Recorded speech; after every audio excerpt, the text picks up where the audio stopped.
In the days of ancient Israel, when the people strayed from the path of righteousness, they found themselves under the harsh yoke of oppression. For 20 long years, King Jabin of Canaan ruled with an iron fist, his commander Sisera striking fear into the hearts of the Israelites. But in their darkest hour, the cries of the Israelites reached the heavens, and a beacon of hope emerged. Deborah, a prophetess and judge, rose to lead her people, her wisdom and courage a guiding light in the storm.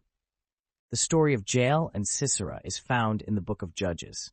Again, the Israelites did evil in the eyes of the Lord, now that Ehud was dead. So the Lord sold them into the hands of Jabin, king of Canaan, who reigned in Hazor. Sisera, the commander of his army, was based in Harosheth Hagoyim.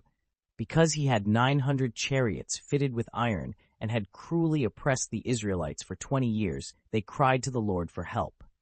Deborah, a prophet, the wife of Lapidoth, was leading Israel at that time.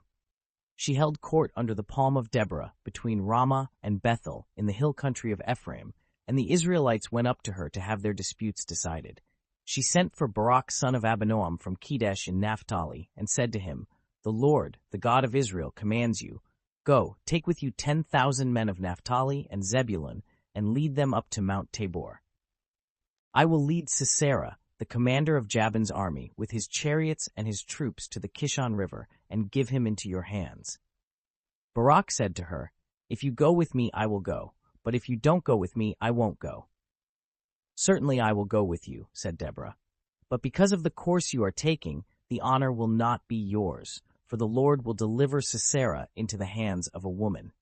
So Deborah went with Barak to Kadesh. There Barak summoned Zebulun and Naphtali, and 10,000 men went up under his command.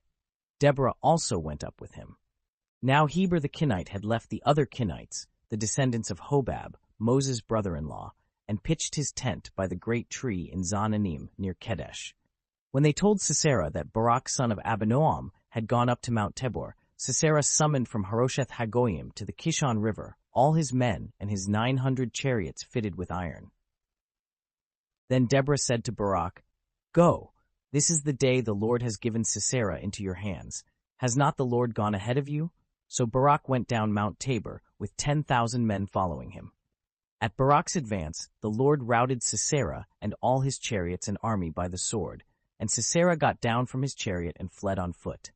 Barak pursued the chariots and army as far as Harosheth Hagoyim, and all Sisera's troops fell by the sword. Not a man was left. Sisera, meanwhile, fled on foot to the tent of Jael, the wife of Heber the Kenite, because there was an alliance between Jabin king of Hazor and the family of Heber the Kenite. Jael went out to meet Sisera and said to him, "Come, my lord, come right in. Don't be afraid." So he entered her tent, and she covered him with a blanket. "I'm thirsty," he said. "Please give me some water." She opened a skin of milk, gave him a drink, and covered him up. "Stand in the doorway of the tent," he told her. "If someone comes by and asks you, 'Is anyone in there?' say no." But Jael, Heber's wife, picked up a tent peg and a hammer and went quietly to him while he lay fast asleep, exhausted. She drove the peg through his temple into the ground, and he died. Just then Barak came by in pursuit of Sisera, and Jael went out to meet him. "Come," she said, "I will show you the man you're looking for." So he went in with her, and there lay Sisera with the tent peg through his temple, dead. On that day, God subdued Jabin, king of Canaan, before the Israelites. And the hand of the Israelites pressed harder and harder against Jabin, king of Canaan, until they destroyed him. With the defeat of Sisera and the Canaanite army, the land of Israel found peace once more. The brave acts of Deborah, Barak, and Jael echoed through the ages, reminding us that courage and faith can overcome the darkest of times. Through the ages, this tale reminds us that even in our most challenging moments, there is hope.